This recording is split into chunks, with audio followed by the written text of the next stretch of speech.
house party was kind of extraordinary. My husband and I hosted one, which was a really unique experience because we didn't know what to expect. We knew we were opening our home, we knew all these people would be coming in, we didn't know who was coming. And it was really remarkable to see so many faces actually that we knew, not well, but people from the young adult community primarily, and that there were so many issues that so many people were experiencing that echoed ours. And that this group of people who didn't necessarily know each other, or certainly didn't know each other well, would be so open, and some would say even vulnerable, but so willing to share. What a strange thing to walk into a house that you don't know, with people that you don't know, and be asked to bear your deepest worries, and hopes and fears. But what was terrific was I thought the degree to which everybody opened up. What was I going to say? I was actually one of the last people to speak, and I asked specifically to be the last person to speak because I wasn't sure I was prepared to talk about these issues. The meeting was amazing. I walked in certainly with preconceived ideas about who everybody was, and to learn that, we're all in it together. For all those people to sit in our home and to share this really personal side of themselves with a bunch of people that they didn't necessarily know but felt really comfortable with and felt enough of a connection to say, this is what I'm afraid about. At first I didn't really know what to discuss. And then people started saying, about housing or about education or about, their job searches. And then someone said about voting, and it's like a light went off, that the state of the politics in the country, not just in the city or in the state, are such that I don't feel like the average person has a voice. I'd like to feel empowered, that my ideas, my opinions, my voice can make a difference. There's also a sense, and for reflecting on that, of lo alecha hamlacha ligmor, that even as we're in this work of, in the struggle and not going to allow ourselves to desist from it, we should be able to simultaneously connect with each other because the work is never done. You are going to make connections with people that are going to carry over into your interaction with Emmanuel. That was the promise of, this experience, and that's exactly what happened. There was definitely a feeling of camaraderie. I think several people said that afterwards. A lot of connections were made. A lot of networking. We saw a lot of people exchanging cards, which is always a good thing, in the community.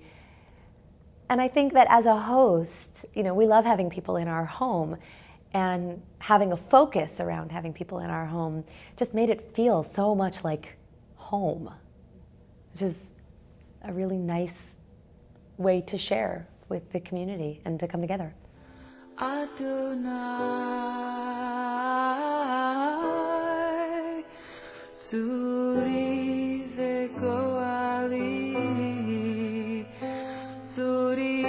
As a child, I was pretty severely bullied, and those values in Judaism helped to carry that experience for me from what was a crisis into something that has continued to be an opportunity in terms of service and in terms of the way that I view our community. When I was in middle school, you have to understand that one of the ways that I saw myself and I saw the world came from the experience of having bullies take me, physically pick me up, and throw me into a locker and lock me in. And I had so much shame. I was filled with so much shame about the experience of having my peers treat me in this way and malign me in this way that I couldn't even knock from the inside of the locker to get myself released. And so I sat in the locker for 15, 20 minutes and I watched the world go by through the slats in the locker, the air slats, until the bell rang and everybody went to their class in 6th grade, and I knocked on the door when a maintenance man walked by and he let me out of the locker. There was a serious sense of powerlessness that unless I knocked, unless I called out for help, I was going to stay in that locker for a long time. There are a lot of people whose blood is being spilled. There's a lot of people who the world stands idly by. There are a lot of people who we should think of as our brothers or our sisters, and we don't. And there are many people in our city and in our congregation and in our world who feel like they're strangers dwelling in a strange land even when they're living at home. Judaism and those values of thinking about the other and thinking about our brothers and sisters and not standing idly by whenever there's something wrong, took me from a place of powerlessness to a place where I could be really passionate about the work that I do in the world. My Judaism has always been rooted in the idea of the tikkun olam idea, the idea of repairing the universe. And that's where I connect most strongly to my Jewish background and my Jewish heritage. And it feels, even though I know that there are, people of all faiths get involved in social justice work and community work, for me, that it feels particularly Jewish. This is a very large congregation with a very wide demographic. We are raising consciousness. We're saying, have a voice. One person can make a difference, but more can make more of a difference. There is a form or a feeling, I'm not sure that I know how to describe it, of being together as part of a Jewish community that's different from any other kind of community for me.